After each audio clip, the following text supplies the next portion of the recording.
incident on a remote highway shocks investigators. 911, someone just ran into our house. Someone ran in a car or ran in on foot? No, in a car. They just hit our house.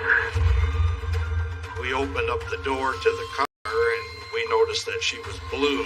She had massive trauma from a shotgun blast. At the moment, you're thinking, okay, this is obviously a homicide. As investigators piece together the victim's past, a sordid web of unrequited love and jealousy unravels. She was completely obsessed. She certainly manipulated all these people. I don't know what power she held over these people. I've already been accused of everything. I'm not trying to be for something I didn't do. But simmering under the surface is an even darker tale of lust, lies, and betrayal turned deadly. This is quite literally insane. Everyone's sleeping with each other. She actually caught them in the act together, and she flipped out. She was livid, and then soon after that started getting threatening phone calls. It's a perfect storm. It's a perfect storm of evil.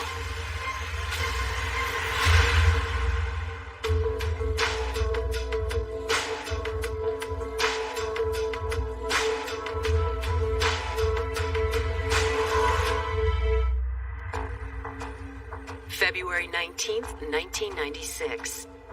It's a cold, quiet evening in Mottville, Michigan. Until just after 8:30 p.m. when an alarming call for help reaches Michigan State Police officers. 911, someone just ran into our house. Someone ran in a car or ran in on foot? No, in a car. They just hit our house. Is anybody injured? Yes. How many people in the car? How many people are injured? One. Are they conscious and alert? Are they conscious and alert? We were the closest and most available car, so we started heading that way. When we got there, it's just bumped up against the front porch. There was no damage to the car, as far as a collision part. Though the vehicle appears unscathed, a closer look reveals the driver wasn't as lucky. We opened up the door to the car and she was still in the driver's seat.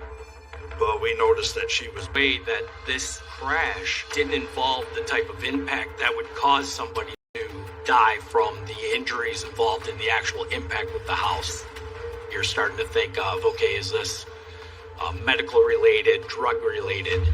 The ambulance was right behind us as we pulled in there, so the ambulance attendants got her out and took her to the back of the ambulance and tried to do CPR on her. There was no response. So as the paramedics are working on her, she is completely unresponsive. She's not moving. We found her purse in the vehicle, and we could identify her as Carol Knapp of Mottville. Their house was not very far away. It's probably 2 or 3 miles, if that much. They were trying to figure out what they had here. We had to really break down the incident as far as what had caused her to come off the roadway. We needed to figure out what happened.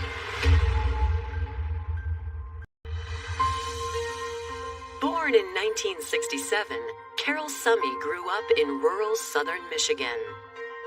Her stepfather and mom owned a big Christmas tree farm, so she helped out there, rode 3-wheelers, and she was just an all-around, all-American girl. She was a very friendly girl. She was a lot like me in that we kind of shot from the hip when we spoke about anything. Following high school, 18-year-old Carol began working at a factory. Outside of work, she turned heads with her stunning beauty. Pretty, tall and thin and well-built, dark brown eyes, very pretty girl. She was a big pet lover. She was a country girl. Carol dated around. She had several boyfriends, but never really was serious with anybody. That is, until she met Gary Knapp. They both worked at the same factory, and they met, and it's kind of history from there. Gary was a long-haul truck driver, as many people are from this area, And he was a rugged guy, outdoorsy. They kind of shared similar interests there. Her family was happy to see Carol finally settling down with a man, but they did have their reservations. We were concerned because Gary was married to a woman named Lori. Lori and Gary were married, and then Carol had an affair with him. And anyway, that whole situation broke up. With Carol now in his life, in November of 1994, Gary put divorce proceedings on the fast track to end his 4-year marriage to Lori. It only took that quickly escalated Carol and Gary's relationship. They got married on Valentine's Day in 1995. He was very, very sweet to her, very caring. Gary would cook for her, and they had a lot of pets. And they had a good time doing that, and they would go places and do things. When Gary wasn't on the road, he and Carol hung out with friends from the trucking community. One of Gary's best friends was Ron Hostetter, and they both knew each other because they were both long-haul truck drivers. And, they started to bring their wives around, Gary bringing Carol and Ron bringing his wife, Lisa, around. While Ron and Gary had already been friends for years, their wives sparked a friendship of their own. Gary and Lisa and Carol and all of them and going to parties, and I think that it just all become easy, and they lived fairly close together. Lisa's family owned a septic pumping company, and I think they installed dry wells and septic tanks and maybe did some excavation work. She had 2 sisters. I think they were kind of hard-scrabble northern Indiana people. It was a friendship that really took off. They clicked almost immediately. They shared similar interests. Both of their husbands were truck drivers. They were able to really talk about anything. By the time she and Carol became friends, Lisa and Ron were well past the newlywed stage. Lisa was a stay-at-home mom to her 2 kids with Ron, and they even, took in foster kids here and there, and so she was a very typical, loving, stay-at-home mom. As a respite from the road and raising their kids, Ron and Lisa often blew off steam with Gary and Carol. On the weekends, they'd go to dinner parties, go to each other's houses. The 4 of them hang out together. They barbecue, they drink, they do everything together. Suddenly, on February 19th, 1996, the good times come to a screeching halt off a rural stretch of Michigan highway, where Carol is found unresponsive in her car. She maneuvered into the driveway. There was a fence in front of it, so we knew she had turned towards the house, and then just didn't stop before she struck the porch. They were administering CPR and were getting no response. But while EMTs worked to save Carol's life, the mystery of her accident only deepens. Then they took some of her clothes off and figured out that there was a shotgun blast to her chest. We continued with CPR and efforts to revive her. We packed it with gauze and tried to hold the blood in, but there was just too much damage at that point to be able to save her. They pronounced her dead then. That changed the whole dynamic of the incident. This is obviously a homicide. Who could be involved? Why did she get shot and killed? Coming up, investigators piece together Carol's final moments. It looked like someone was driving alongside her on that highway when they shot her. This looks like it could be a targeted killing. And a tale of bad blood and romantic rivals is revealed. Right away, we started thinking about we need to find the husband.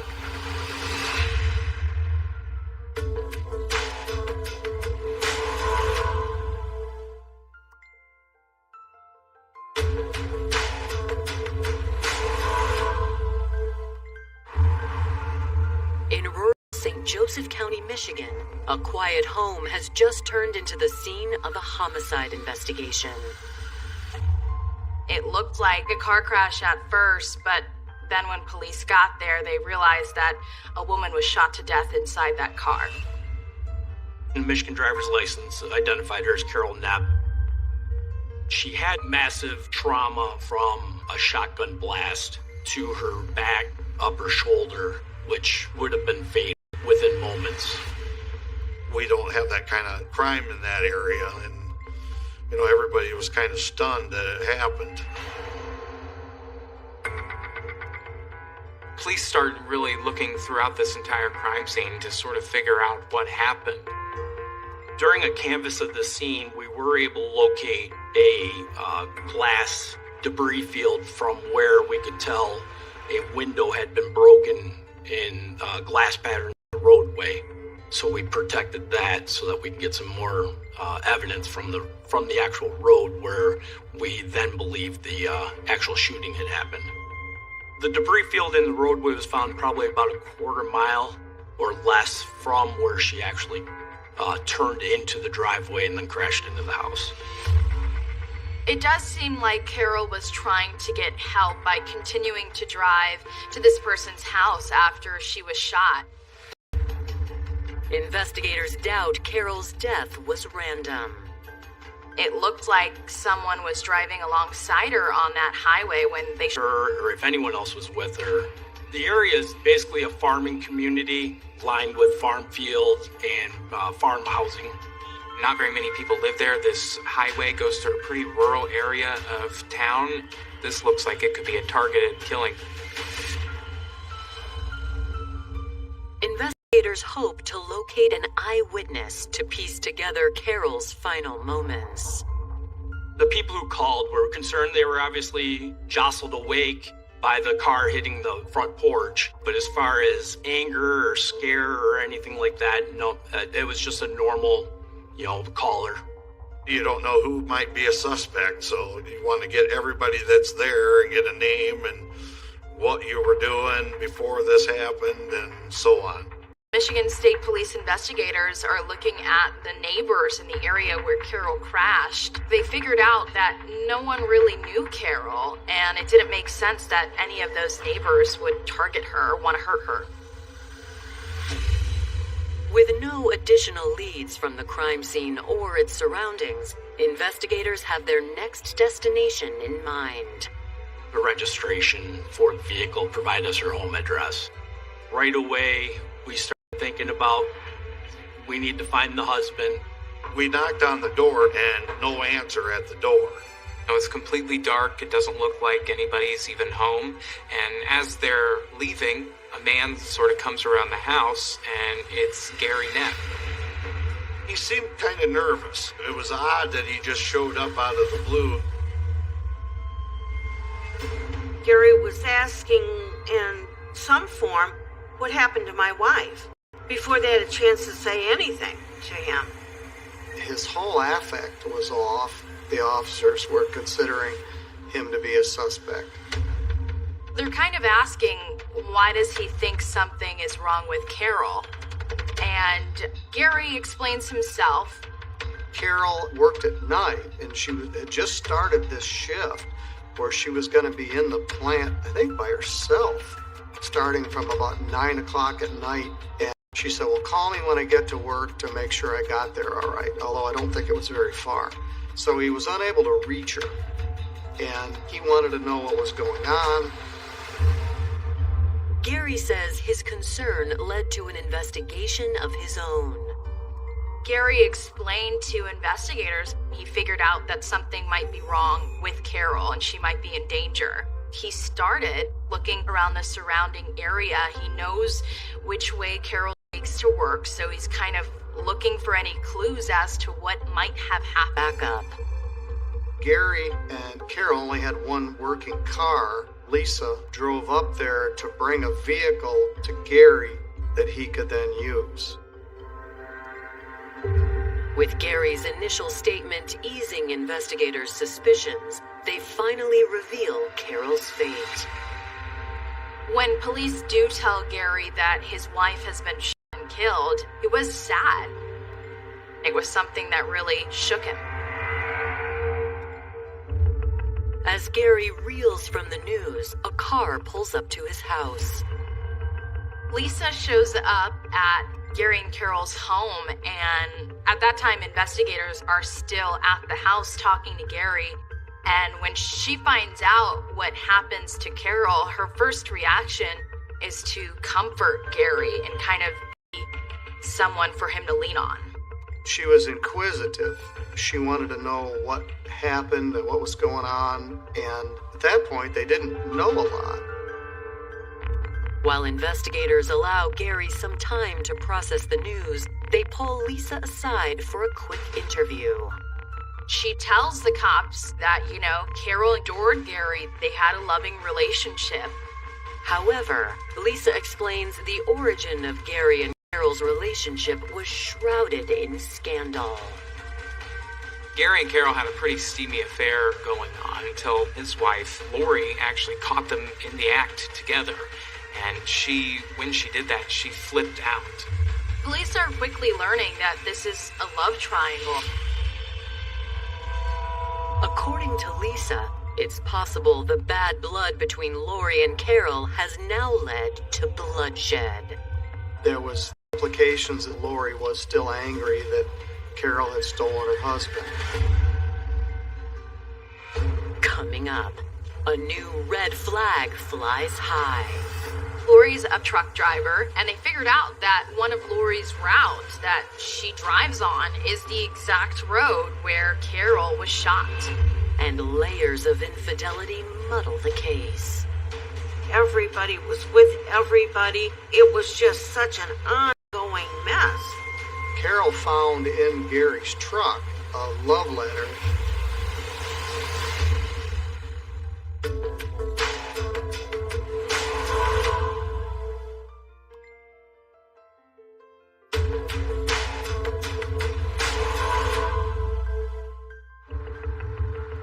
Hours after 28-year-old Carol Knepp is gunned down along a Michigan highway, investigators have eyes on wife Lori. Lori had caught Carol and Gary having an affair a year prior to Carol's murder. So it stand to reason that there was some major resentment on Lori's behalf, so that she might wanted to do something to Carol in retribution. Investigators ask Gary to come to the station for a more formal interview. The police ask Gary about his, relationship with Carol, and he says, it's a loving marriage. They are, happily in love, and he was devastated. You made the statement, what happened to my wife? What do you think I did?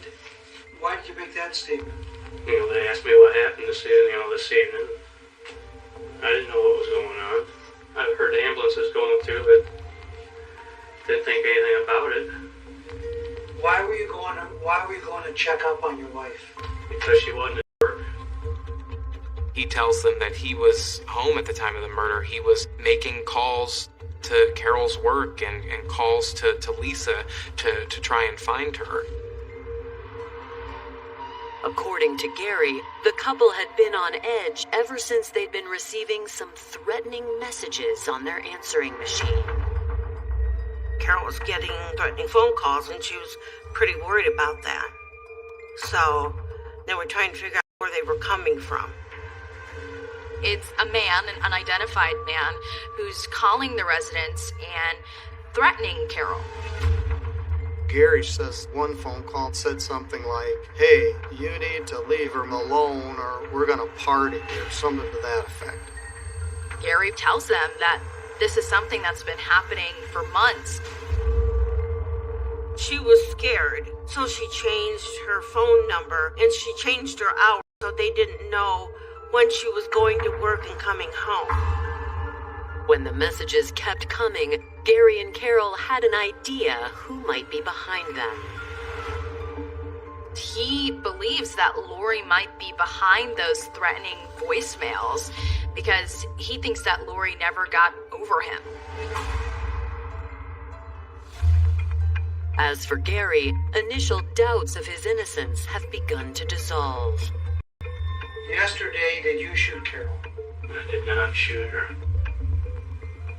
That's God's honest truth. Okay. Yesterday, you know for sure who shot Carol? No. Okay. He does stick by his story, and I think that's one of the things that ultimately led investigators to rule out him as a son. They were happily married, and he made multiple calls that night looking for her and trying to find her. We did a lot of telephone tracing to figure out what calls Gary made from who to who and what exact time. So there were some phone calls that had gone back and forth that were documented and confirmed his alibi. With Gary seemingly in the clear, investigators ask him for more details about his ex-wife, Lori. They discover Lori's also a truck driver, and they figured out that one of Lori's routes that she drives on is the exact road where Carol was shot. But before they track down Lori, investigators pay a 2 a.m. visit to Carol's mom to deliver the tragic news. For Carol's mother, this is not something that's taken easily. She's heartbroken by this. I mean, this is a daughter that she was close with. Totally shocked. Because Carol, she's a very outgoing person and everything, but she was never in trouble. She was never around people that were bad people. This is little tiny Mottville, Michigan. This doesn't happen here. And why her? Despite her grief, Carol's mom makes a shocking accusation. She said Carol found in Gary's truck a love letter written to him. Carol found a card that was a love card from Lisa to Gary. That is the linchpin that Carol got a clue that Gary must be having some sort of an affair with Lisa. Carol's mom says her daughter felt betrayed by someone she considered a friend. I can see her threatening Lisa, telling her stay away from Gary, but that's certainly something that Carol would have never followed through with. That was definitely not in her nature. She, of course, was livid, like all of us would be. And then soon after that, that's when Carol started getting threatening phone calls. This complicates things for investigators. They thought Lori might be the one, but now they're focusing their attention on Lisa, who also could very well be involved in Carol's murder. Investigators are shocked to learn the woman they'd just spoken with hours earlier may have been involved in Carol's death. These people connected to Lisa really make them take a look at her as the murder suspect. While officers work to bring ex-wife Lori. The police ask her where she was on the night that Carol was murdered, and she tells them that she was with her boyfriend all night. Did you shoot Carol Knapp? No. Did you plan with anyone to have Carol shot? No, I'm not involved in her death. Okay. At first, it seems Lori is telling the truth, but deception is detected elsewhere. They asked Lori if she was having an affair, and at that time, her voice wavered, and they knew she was lying. She said, "No, I wasn't having an affair." Police question her about it and, ask her if she is having an affair with Gary, and she sort of, laughs at them and basically says, "Well, no, I'm having an affair with Ron, Lisa's husband." I don't even know how to get my head around that. Everybody was unfaithful with everybody else. Ron and Lori Watt, that relationship ended after a very short time. After confirming Lori's alibi with her boyfriend, she is free to go. Lori is never charged with Carol's murder. Investigators determined she had nothing to do with it. However, her latest reveal leaves investigators' heads spinning. Everybody was with everybody. It was just such an ongoing mess. And divorces, and you didn't know who was with who, week to week. Detectives next revisit another tale of infidelity, the alleged affair between Gary Knepp and Lisa Hostetter. But they hit a wall. Lisa and Gary each got attorneys and declined to speak to us any further. While the move heightens suspicion around them, it also has investigators questioning what Lisa's husband, Ron Hostetter, may know. On February 21st, 5 days after Carol's murder, authorities interview Ron at his home. Ron's statement doesn't really give the police anything that they can work with. Despite their suspicion of Ron and Lisa, investigators are far from proving anything. They're trying to piece together, this entire love triangle at this point. And, the case turns into weeks, turns into months, and they really have nothing at this point. 8 months after Carol's murder, on November 1st, 1996, Michigan State Police detectives get a call from the sheriff in Elkhart, Indiana. Might be able to help with the stalled homicide investigation. Lisa's brother-in-law, Dale Smith, had been charged with some sort of an assaultive offense in Indiana. And Indiana investigator was talking to him about that. And all Dale wanted to talk about was the Carol Knepp murder. Coming up, a shocking confession turns the investigation on its head. And an unexpected witness comes forward. He just blurted out, "I did it. I'm gonna tell everybody what happened."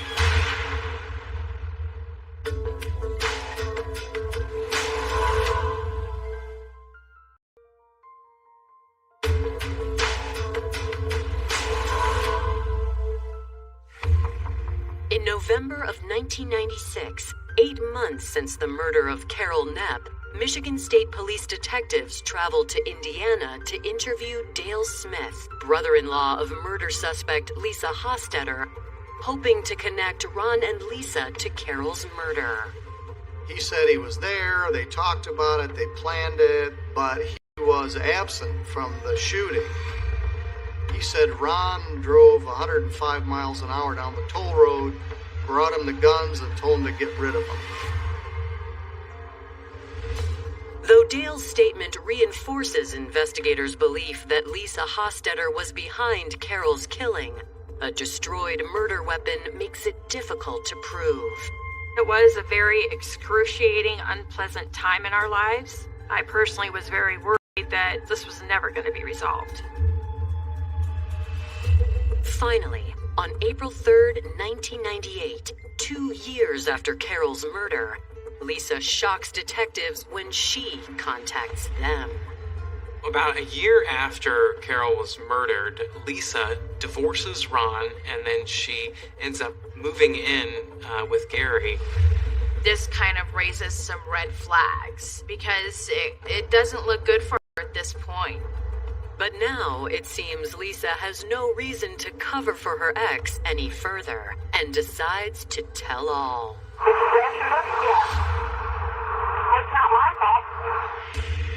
However, Lisa isn't able to offer any proof other than her word. She was very manipulative. I felt Lisa controlled Ron, but knowing it and proving it are two different things. I've already been accused of everything. I'm not trying to get for something I didn't do. It's interesting, everyone blamed everyone else, but much like Dale's statement, Lisa's allegations don't add up to much without proof. Until a woman named Carrie Dembski calls the station. After Lisa and Ron are divorced, Ron sort of moves on with his life and meets a woman named Carrie. Carrie, though, goes to police at one point because they had had a pipe bomb go off outside of their house. Carrie tells police she thinks she knows why.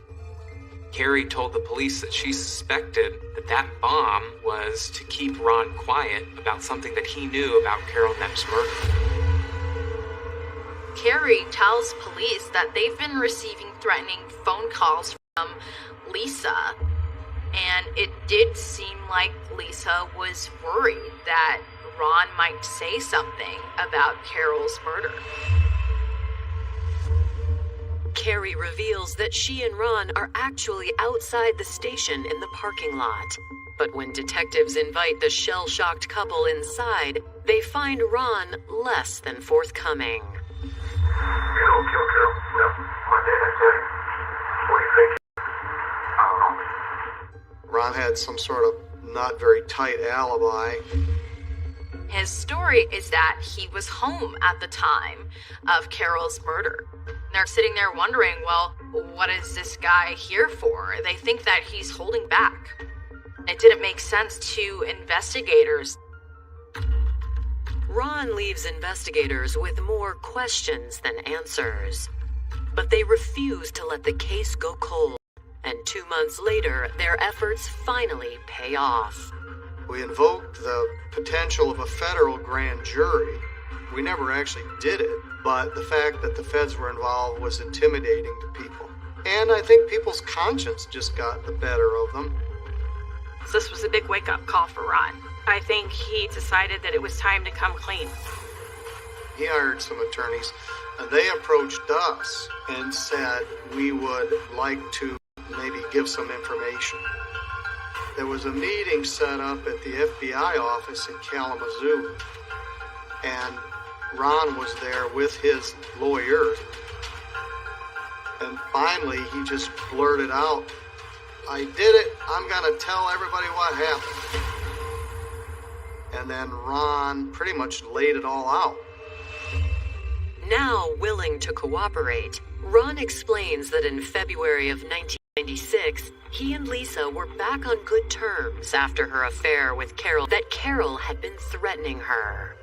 That lit Lisa's fire, so she decided, well, I'm going to threaten you. So she decided to get a hold of someone that was big and burly and who sounds intimidating, and I'm going to throw it right back at you.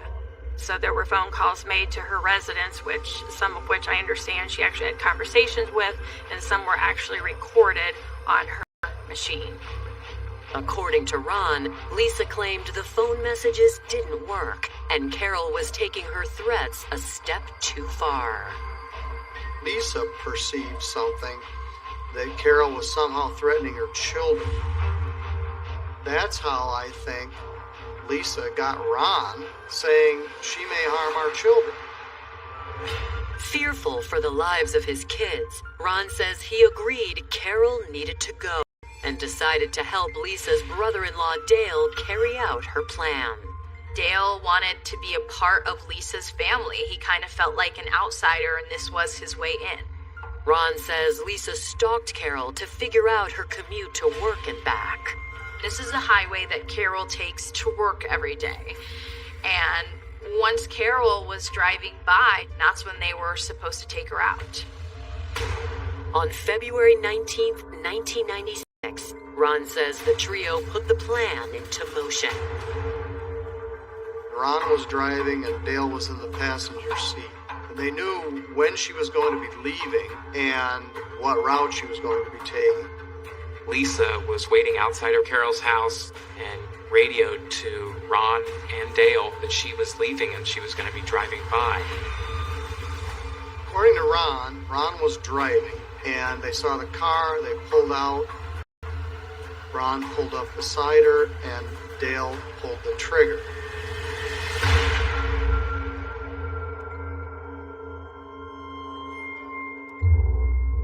According to Ron, Dale thought the shot was a miss. He said, I missed. Let's get out of here. And they took off. I don't think they could actually believe they actually did it. But the deed was done. Shortly after that, Carol died. Ron tells police that he was the getaway driver, but the actual shooter, the person who shot Carol to death, was Lisa's brother-in-law, Dale Smith. Lisa manipulated all these people. When you step back and think, I got my husband and my brother-in-law to murder my boyfriend's wife, that's a difficult concept.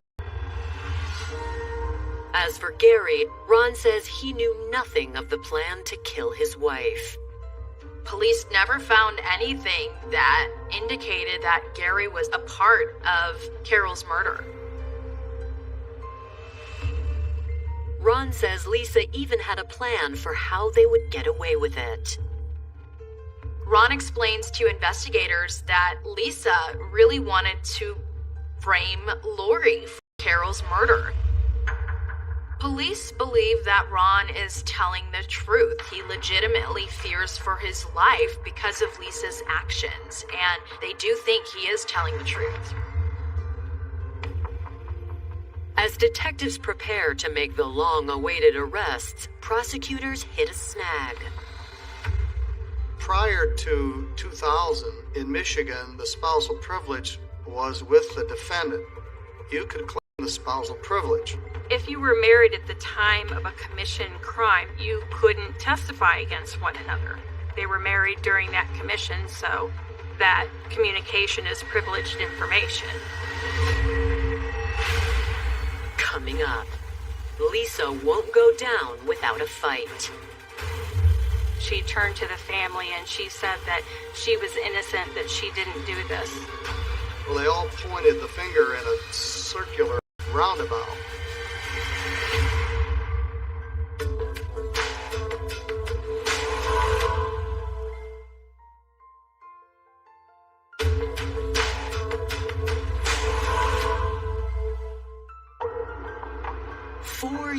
After being gunned down on the highway in 1996, Carol Knapp's murder case remains open. Despite a confession from getaway driver Ron Hostetter, Michigan law stands in the way of justice. There came to a point when Ron Hostetter wanted to talk about it, and there had to be a change in the Michigan law for spousal privilege. It was just completely overwhelming. And, especially because they couldn't arrest. It was just devastating. While prosecutors work to change the law, they get multiple anonymous phone calls regarding the case, although they think they know exactly who is behind them. I believe Lisa continued to write me anonymous letters and even called me a time or two anonymously because she just wanted to know what was going on and keep her fingers in it. Eventually, the legal process pays off. Prior to 2000, if you were charged with a crime and your wife was called as a witness, you could claim the spousal privilege and prohibit your wife from testifying against you. The law changed and the privilege then became with the witness. So now she could claim the privilege and decline to testify without punishment for contempt. She could also choose to testify. Prosecutors fight for the change to apply retroactively to Carol's case. I appealed that ultimately all the way to the Michigan Supreme Court, and that took more than a year. And then the Supreme Court remanded it back to the Court of Appeals, and the Court of Appeals then ruled that Ron could testify. On August 28, 2000, Michigan State Police finally arrest Lisa Hostetter, her ex-husband Ron, and her brother-in-law Dale Smith for Carol's murder. It wasn't until late August of 2000 was any arrests made. And once it finally came, I'm telling you, it was total elation. That evening I saw it on the news, and when I saw Lisa's picture flash up on the screen, was one of the more happy moments of my life. I felt elated. I mean, just relief. Following her arrest, Lisa refuses to make a statement and stands by her innocence. She was defiant, unaccepting of responsibility. I didn't do it. It's not my fault. So we needed Ron's testimony to charge Lisa to proceed further. Plea agreement was worked out with Ron, and he pled, I believe, to second-degree murder. And he agreed to testify against Lisa. 39-year-old Ron also agrees to testify against 2-year-old Dale Smith, the man he says fired the shot that killed Carol Knapp. Dale was convicted of conspiracy to commit first-degree murder and possession of a firearm during the commission of a felony. So that was very satisfying. In November 2002, Ron takes the stand against his ex-wife at her trial.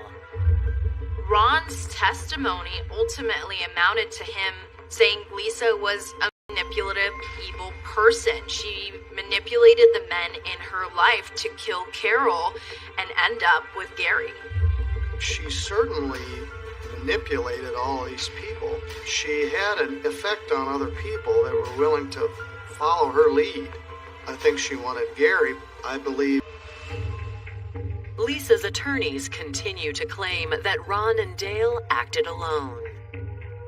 Dale Smith blamed Lisa and Ron. Ron blamed Dale and Lisa. And Lisa blamed Dale and Ron. So they all pointed the finger in a circular roundabout. Lisa talked about the planning that had gone into it and left herself out of the picture. Though the court doesn't buy Lisa's claims of innocence, they do cut her some slack. She was not convicted of first-degree murder or conspiracy to commit first-degree murder. She was convicted of second-degree murder, which carries an indeterminate sentence. She was given a sentence of 25 to 50 years. During Lisa's sentencing, she turned to the family and she said that she was innocent, that she didn't do this, and that God says that she must forgive us, for we don't know what we have done. That left a profound emotion in me. She did do it, and we do not forgive her, and we never will. She's a perfect storm. Lisa Hostetter is a perfect storm of evil. That's the only way that you can describe her. She was just completely obsessed with Gary. She was going to have Gary at all costs.